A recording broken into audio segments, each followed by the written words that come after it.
Hi hello namaste welcome to my channel. Bigg Boss season 9లో ఈరోజు nominations అయితే చూశారు కదండి. ఇక లైవ్లో చూపించింది చాలా ఉంది, కానీ మనకు ఎపిసోడ్లో చూపించింది చాలా తక్కువగానే ఉంది.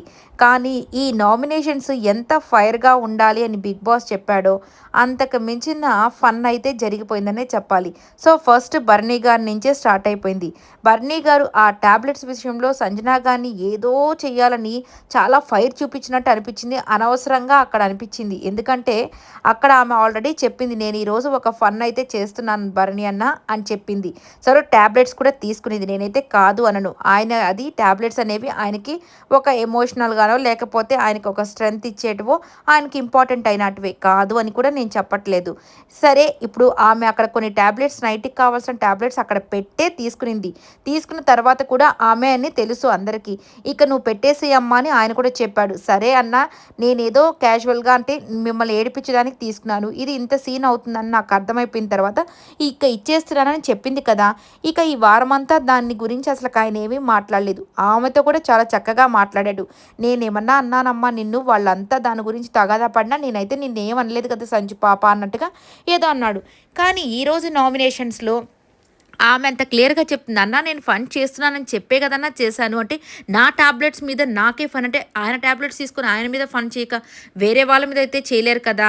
సరే దాన్ని నామినేషన్ పాయింటా? ఇక్కడ నాకు ఒకటి అనిపించింది, మనకు ఎక్స్ట్రా కట్స్లో చూపించిన విధంగా భరణి గారు అలాగే సుమన్ శెట్టి గారు ఇద్దరు కావాలని సంజనా గారిని నామినేట్ చేయాలని ముందుగానే అనుకున్నారు. కాకపోతే ఇక్కడ సుమన్ శెట్టి గారికి ఏమైపోయిందంటే ఈ వారం కూడా అదే పాపం ప్రాసెస్ ఫాలో అయిపోదామని మెంటల్గా ఫిక్స్ అయినాడు. కానీ మన సండే చెప్పాడు కదా నాకు సారు, ఏం నాయనా ఇంకొక పేరన్నా మార్చు నాయనా, కొద్దిగా ఆట తీరు మార్చుకోనాయనా, అదే పేరా అన్నిటికీ అన్నట్టుగా చెప్పారు కదా.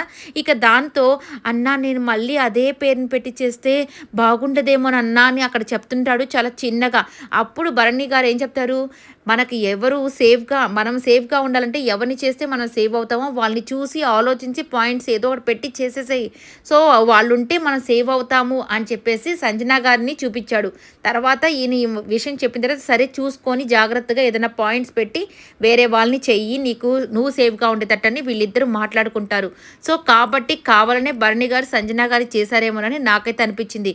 లేకపోతే ఈయనకి చాలా మందితో అక్కడ పాయింట్స్ ఉన్నాయి. ఎందుకంటే చాలా మంది మీద చెప్పచ్చు, బట్ ఈయన ఎందుకంటే సేఫ్గా వీళ్ళిద్దరి మీద చెప్పేద్దాము అని సంజనా గారికి అయితే చెప్పాడు. ఇక డేమాన్ పవన్కి కూడా అక్కడ కూడా చాలా ఫన్ అయితే జరిగి మొత్తానికి ఏదో ఒక పాయింట్ చెప్పాలి కాబట్టి నీ గేమ్ నువ్వు వాడు అని చెప్పేసి చాలా సేఫ్గా అయితే వేసేసాడు. ఇక నెక్స్ట్ వచ్చేసరికి తనూజ, ఈసారి నామినేషన్స్లో తనూజాకి ఏమైందో తెలియట్లేదు, కానీ క్లారిటీయే లేకుండా ఇమ్మాన్యుయల్ని స్టార్టింగ్ నుంచి తీసుకుని వచ్చి ఏం చెప్పాలనుకునిందో కూడా అర్థం కాకుండా, సో నువ్వు దివ్యాకి సపోర్ట్ చేశావు, సో నాకెందుకు ఫ్రెండ్గా నన్నెందుకు నువ్వు పట్టించుకోలేదు, నాకెందుకు హెల్ప్ చేయట్లేదు, నన్నెందుకు అర్థం చేసుకోలేదు, నేనేదో కోపంలో నేను ఫ్రెండ్ కాదన్నాను, అయినా నువ్వు అర్థం చేసుకోవాలి కదా అని అన్నీ ఈ అమ్మాయి గురించి ఈ అమ్మాయి చెప్పేసుకుంటూ ఉంటే నాకైతే అసలు అర్థం కాలేదు ఏమైంది ఈ అమ్మాయికి. అసలుకి చాలా క్లారిటీగా ఉంటుంది కదా నామినేషన్స్లో పాయింట్ టు పాయింట్, మరి ఈసారి ఏమైంది అన్నట్టుగా అనిపించింది పరిస్థితి. సో ఇక ఇన్ని పాయింట్స్ చెప్పేసిన తర్వాత ఇక ఆయన ఏమైనా చేసిందా అంటే అది లేదు. అంటే ఇక్కడ ఈయన్ని చెడ్డగా చూపించేసిన తర్వాత ఓకే నా పని అయిపోయింది కదా అని చెప్పేసి ఆయన వదిలిపెట్టేసి వేరే దగ్గరికి వెళ్ళిందా, డేమాన్ దగ్గరికి వెళ్ళిందా అన్నట్టుగా నాకైతే అనిపించింది. ఎందుకంటే ఇక్కడ వీళ్ళిద్దరూ మాట్లాడుకొని తీర్చుకోవాల్సినంత పెద్ద తగాదాలు వీళ్ళకిద్దరికి ఏం జరగలేదు. ఇవన్నీ కూర్చొని మాట్లాడుకోవాల్సిన విషయాలు ఇవి లేదు. అంటే నువ్వు నామినేట్ చేయాలనుకుంటే ఈ పాయింట్స్ అన్నీ చెప్పి చేయొచ్చు.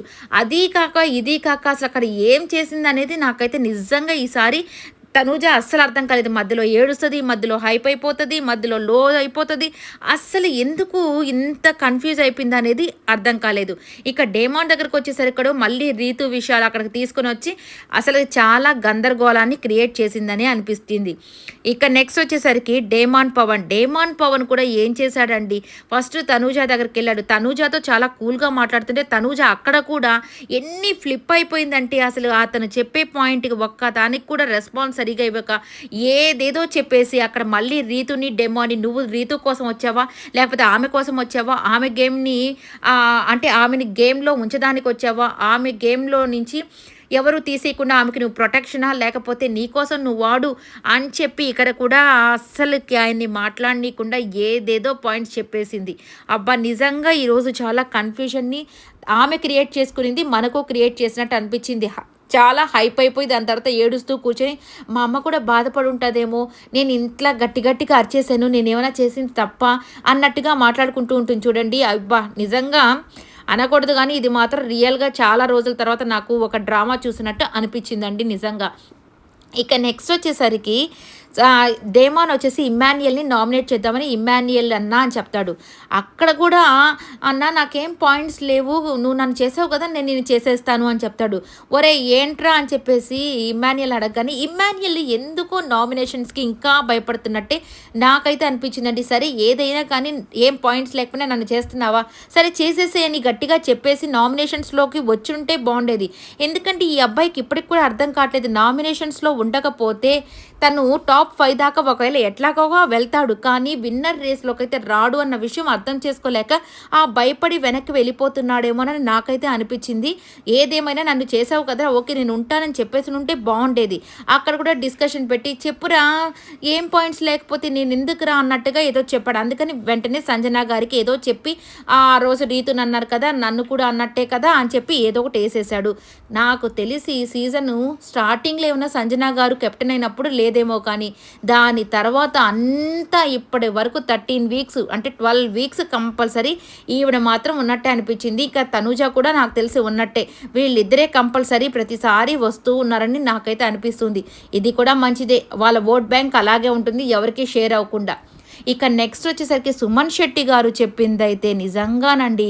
ఈయన ఏంటి అసలుకి 13th వీక్ వచ్చింది. నామినేషన్స్ అంటే భయము, ఏం చెప్పాలో తెలీదు, ఏం పాయింట్స్ పెట్టాలో తెలీదు, అందరినీ అడగతాడు.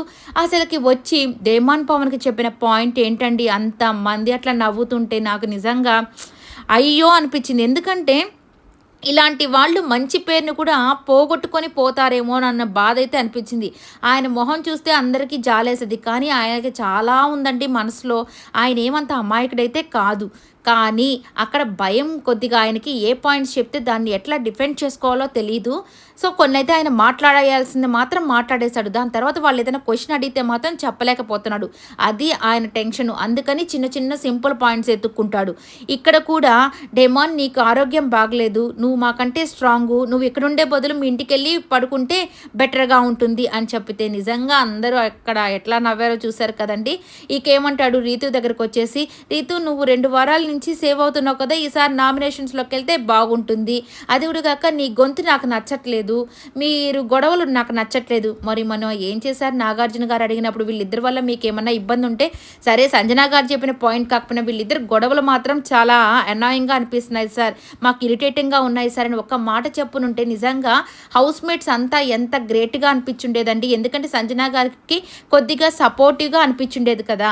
అప్పుడేమో అందరూ అడ్డంగా ఇట్లా తల ఊపేసి, ఇప్పుడేమో అందరూ మళ్ళీ తనూజ చెప్పింది, అలాగే సుమన్ శెట్టి చెప్పారు, అందరూ ఏం చెప్తున్నారు, వీళ్ళిద్దరు గొడవలు నిజంగా చాలా ఇరిటేటింగ్గా అనిపిస్తున్నాయి హౌస్లో అని చెప్పేసి అనుకుంటూ ఉంటారు. ఇదే కదండి మరి సేఫ్ గేమ్ అంటే. నాగార్జున గారి ముందేమో ఎవ్వరు ఏమీ మాట్లాడరు, ఇక్కడికి వచ్చి మాత్రం అందరూ మాట్లాడుకుంటూ ఉంటారు. ఇక ఇలా అయితే నామినేషన్స్ జరిగిపోయాయి. ఇక భరణి ఒక్కరే ఫ్రీ అయిపోయారు, ఎవరూ చేయలేదనుకున్న టైంకి ఇక పవర్ని అయితే ఇచ్చేస్తారు బిగ్ బాస్ కళ్యాణ్కి. ఇక దాంతో భరణి గారిని కూడా చేసేస్తాడు. ఇక ఇమ్మాన్యుయల్ అయితే సేవ్ అయిపోతాడు. ఇది ఇమ్మాన్యుయల్గా ప్లస్సా మైనసా అనేది ఆ దేవుడికే తెలియాలి. టికెట్ ఫినాలే గెలిచినా కానీ టాప్ 5లో అయితే ఉంటాడు. కానీ విన్నర్ రేస్కి ఎలా వస్తాడు చూడాలి. కష్టపడుతున్నాడు కదా, భయపడకుండా మూవ్ ఫార్వర్డ్ అయిపోతే అన్నిట్లో నామినేషన్స్లో కూడా ఉంటేనే బాగుంటుందని నా ఉద్దేశం మంచిగానే. ఇక తర్వాత సంజన గారు రీతు. సో రీతు వచ్చి మళ్ళీ అదే పాయింట్స్ చెప్పి నామినేట్ చేస్తుంటే నిజంగానే ఈమె చాలా కూల్గా ఈసారి ఆమె ఎక్కడ కూడా మిస్టేక్ అనేది అంటే పదాలు రాకుండా చాలా చక్కగా చెప్పింది.